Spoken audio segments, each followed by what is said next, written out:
bird brains, welcome back to another video out on the Fat Bob today. And today we're going to be talking about the top 5 things I love about being a motovlogger. If you don't want to hear me be positive, I'm also releasing 5 things I hate about being a motovlogger on this same day, so go ahead and find the link for that down in the description. Other than that, let's get into it.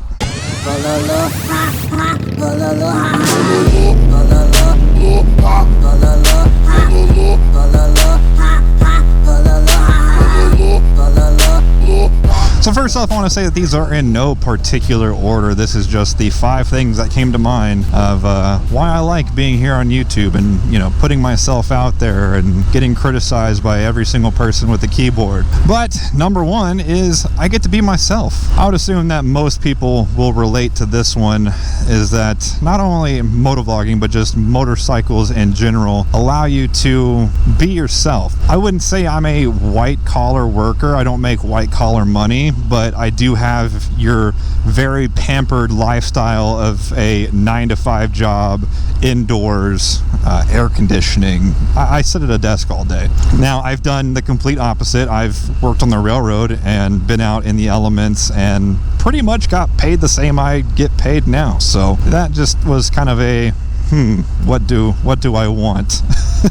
But it's funny because I've got people at work that say that I'm a poser, that, you know, I'm not a real biker, which I have to disagree. Of course, I mean, who would admit to that? But I don't feel like I am a white collar worker posing as a motorcycle enthusiast. I'll use that word. I don't particularly like the term biker because it's got that, you know, Harley-Davidson stereotype tied to it, but I would consider myself to be more of a motorcycle enthusiast posing as a white collar worker. It's due to this one fact: when I am riding, I don't think about anything work related, nothing work related. But on the other hand, when I'm at work, 80% of the time I'm at work, I'm thinking about something to do with motorcycles, whether that be the channel or something I need to do with the bike or maintenance, or you have it.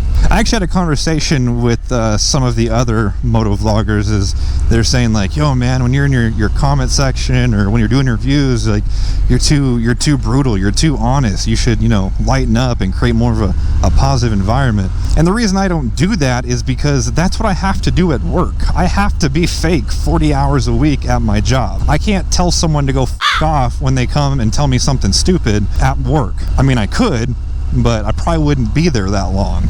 But on my channel, I can go in my comment section. If someone's being a dick, I can be a dick right back to them.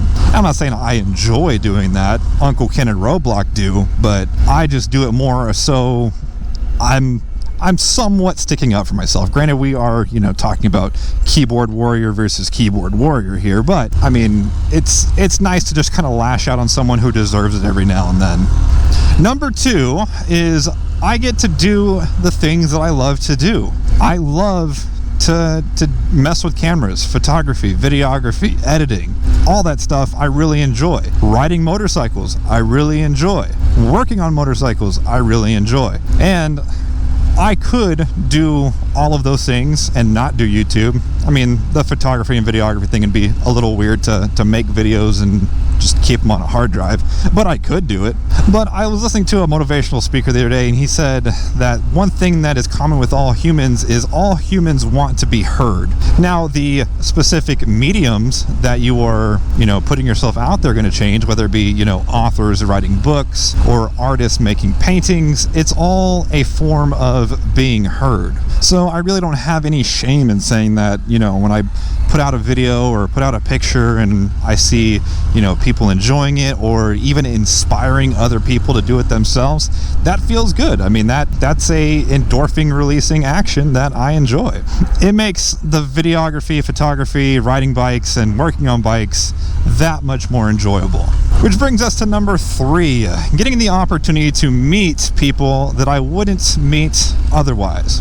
Now, the big focus on this is, of course, you know, I've gotten to meet cool other YouTubers, you know, John Maxwell, Adam Sandoval, all those guys.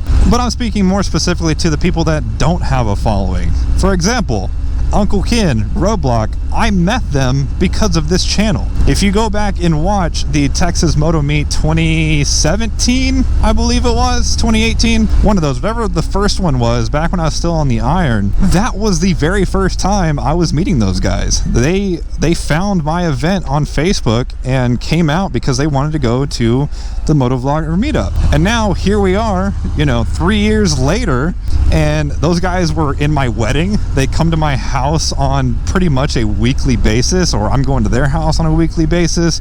We have a podcast together. We've traveled, I wouldn't say across the country, we've traveled thousands and thousands of miles together. I couldn't imagine my life without those guys. I know I mentioned briefly on a video, I can't remember, I think it was the Giddy Up Chopper show, of how having those types of people in your life really help with everything. I mean, back when I was living in my old house, I needed help doing some landscaping. Boom, they were there. It just, when you have positive people around you, things work out. And that's actually a quote from the Honorary One. When we were doing our stuff up in Arkansas, we had some complications with the photographer and where we're going to meet and everything like that. And he just smiled and said, things will work themselves out, because when you surround yourself with when you surround yourself with good people, they always do. And that kind of hit me. I was like, oh shit, didn't think about that. Which is why our group is such a tight-knit group, because everyone is on the same page of everyone's bringing something to the table. If you're relying on the group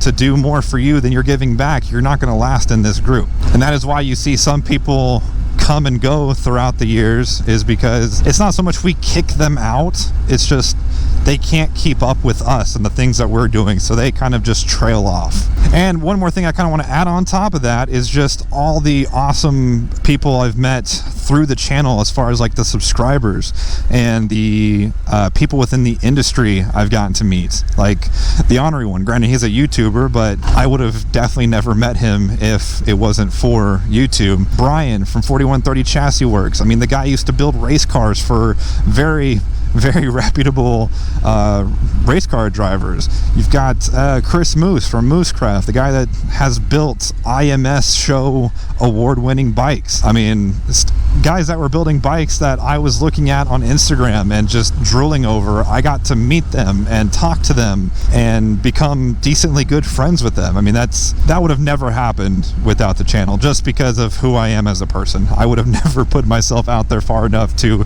make connections with those people. And honestly, that kind of ties back in with the whole Roadblock Uncle Ken situation, because I'm pretty certain that they initiated conversations with all those people I just mentioned and kind of just allowed me to tag along. And all of that actually kind of ties into number 4, which is the opportunities that I've gotten because of the channel. And the thing that comes to mind a lot with that kind of stuff is the bike builds. I mean, getting to take a Road Glide Ultra from stock to a badass one-of-a-kind machine in 6 months is, I mean, if I made a shit ton of money, yeah, that was possible, but like I mentioned earlier, I don't make white-collar money. So without, having the opportunities that my sponsors have given me, I wouldn't have been able to make that happen in that time frame, at least. That's a big pupper. Oh my god, hi. And then of course, I mean, I feel like number 4 is kind of a repeat of number 3, but just getting to meet and talk to some of the people I've mentioned in the earlier post, it's a pretty cool experience. And also, one other thing that I kind of want to bring up, it was definitely not a highlight in my YouTube career by any means, but it ended up turning into something very positive, and that's when we had to rehome our dog Penny. She was able to go to literally the best home that I could even have imagined because of the channel. And although it was super hard, it was a super emotional time to have to get rid of a dog that you just absolutely love. Having it go to a fan of the channel, someone that can relate to me, knows me as a person, and then just give that dog literally the best life way better of a life than I could have given it. It's a fulfilling feeling for sure. And then of course I saved the most egotistical one for last, and I'm trying to find a way to word this without making me sound like a total douche. I'm just going to word it like a total douche and let me explain afterwards. I really like having a following, but let me tell you why. I feel like having a following, well, first off, it does justify all of the the time and effort put in these videos, but that's, you know, neither here nor there. The reason I really enjoy it is I feel like it holds me accountable. I feel like, you know, I've got 30,000 people wanting to, you know, see what I do next. They want to, you know, see what bike I build next. They want to ask me, I've already been down this road. Oh my God. I'm getting so turned around in this neighborhood. But they want to ask me, you know, advice on bikes and modifications. It really just, it's kind of that fuel that keeps the fire going. Of course, you know, the love and passion behind the art of YouTube definitely plays a big part, but having that extra fuel, that extra push behind it also makes it a lot easier. So guys, there you have it, the top 5 things I love about being a motovlogger. Like I said, I'm also going to be releasing 5 things I hate about being a motovlogger on the same day as this video, so I'll go ahead and link it down in the description. But if you like this video, go ahead and hit that like button. If you haven't already, go ahead and punch that subscribe button. And as always, thank you for watching. I'll see you guys next time.